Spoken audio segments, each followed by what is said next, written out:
Every single day, you probably say a sentence like this without even noticing it. I asked AI, and it knows the answer. Here's the strange part. No, it doesn't. Not the way you actually mean that. A growing body of research says the exact words we use to talk about AI matter. They're quietly reshaping how much we trust it, even when we consciously know better. Tonight, we're talking about the AI knows illusion, and why the language itself might be the most persuasive trick in the whole system. Think about how you'd describe a calculator. You'd never say, the calculator believes the answer is 4. You'd just say, it calculated 4. Nobody's confused about what a calculator is actually doing. With AI, somehow, the sentence structure quietly slipped into a different category. Let's start with something you've probably said this week without thinking twice about it. AI thinks this is the best option. AI decided to phrase it that way. AI knows what you're looking for. Every one of those sentences quietly does something specific. It hands a statistical system human qualities, doesn't actually have intention, judgment, understanding. Researchers have a word for this, anthropomorphism, giving human traits to something that isn't human. And it turns out, with AI, we're doing it constantly, almost without realizing. Here's why this small language habit actually matters. Researchers in cognitive science have found that anthropomorphic language changes how we treat a system. It increases how much authority, competence, and trust people assign to it, even when those same people already know, intellectually, that it's not a human mind at all. Let that sink in for a second. Knowing the truth doesn't automatically protect you from the effect. Your logical brain can say it's just a program, while a quieter part of your brain is already treating it like an expert in the room. This gets even stranger in group settings, like a meeting at work. Picture a team discussing a hard decision. Someone says, I put it into AI, and it says we should go with option B. Researchers found that phrase alone can shift the entire tone of the conversation. Suddenly, disagreeing with option B doesn't feel like disagreeing with a tool.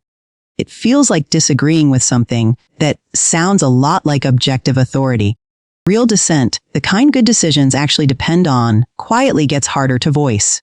Researchers actually built a tool to measure exactly how anthropomorphic our language has become. It's called AnthroScore, and it works by checking something clever. How likely a sentence would still make sense if you swapped in he or she instead of it? When they ran this across huge amounts of writing, one category stood out clearly. Language about AI and chatbots. News articles and academic papers about AI use noticeably more human framing than other technology. We don't talk about a toaster this way. We talk about AI like it's already halfway to being a person. Here's a concrete example of how the scoring actually works. Take a sentence like, the model decided the tone was too aggressive. Swap in a human pronoun, she decided the tone was too aggressive, and it reads naturally. Now try that same swap with an actual toaster or a thermostat. It falls apart immediately because nobody's brain was ever tempted to personify those in the first place. Here's the part that makes this especially tricky to resist. A recent study looked at how AI's own communication style compares to actual humans. Researchers found large language models now outperform most humans at writing with empathy and persuasion. They're good at role play, and they reliably pass the Turing test. They're convincing people they're talking to another human, not a program. One researcher put it bluntly. For the first time, we've built machines genuinely convincing in human appearance, which makes resisting the illusion harder, not easier. It's not really anthropomorphism in the old sense anymore, us imagining a mind that isn't there. It's a system specifically built to sound like one. This isn't really about AI being sneaky, either. Humans have personified non-human things for as long as we've had language: storms, rivers, tools, animals. Ancient sailors named their ships and talked about the sea as if it had moods and intentions. That instinct usually did something harmless, or even useful, helping us relate to an unpredictable world. I is simply the first non-human thing that talks back fluently enough to complete the illusion. If you've watched our video on the Sycophancy trap, this connects directly. An AI that talks like a person, and one that's built to agree with you constantly. That's an especially persuasive combination. You're not just getting flattered. You're getting flattered by something your brain has already half decided is a credible thinking source. That's a very different kind of persuasion than a search engine spitting back a list of links. There's a specific version of this worth worrying about with kids, too. If you've watched our video on kids and AI companions, you'll recognize the pattern here.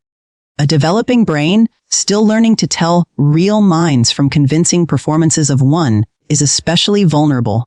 When a child hears an adult say, "The AI knows what's wrong with your essay," that framing teaches a young brain to treat the system's authority as roughly equal to a teacher's.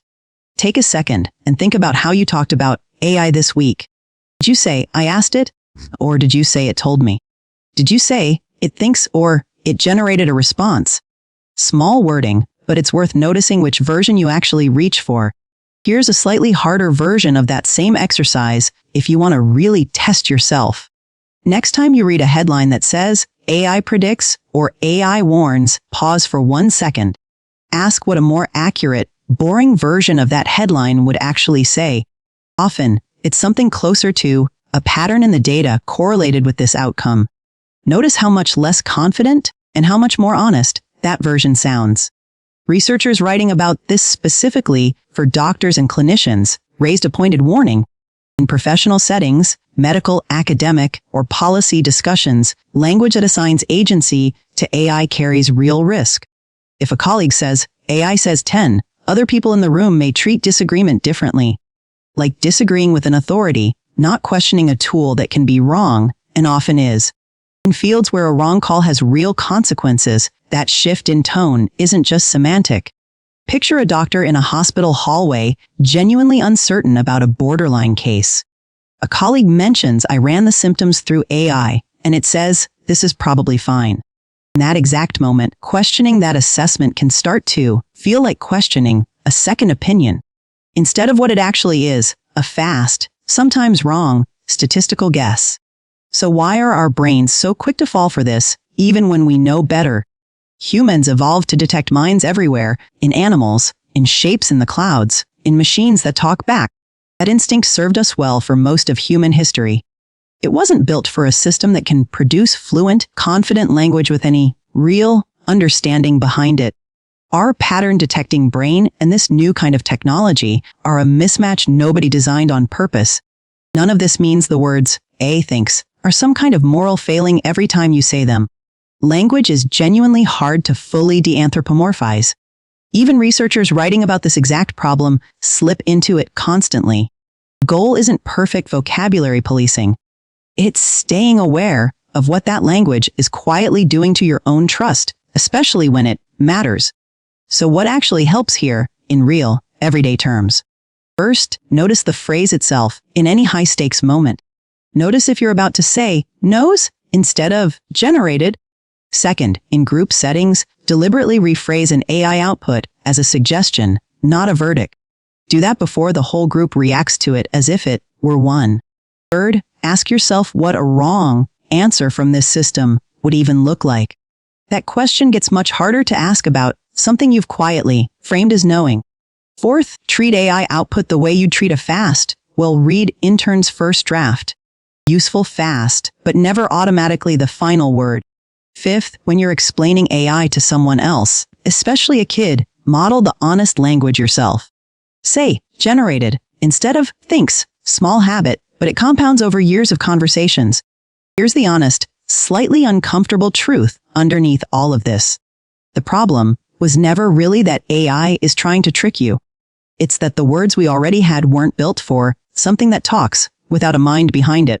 English simply didn't have a word for that before now. So we borrowed the closest words available: thinks, knows, decided, says.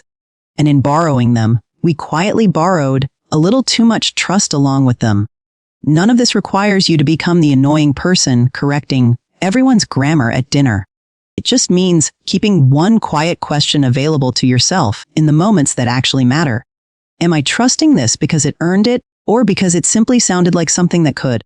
If this changed how you'll talk about your next AI conversation, that's exactly why I make this channel. I break down the psychology hiding inside the technology and the language we use every day. So, if you want more of this, Go ahead and hit subscribe. Drop a comment and tell me honestly, which phrase do you catch yourself using most? It thinks, it knows, or it says? I read every single one. Thanks for watching, and I'll see you in the next video.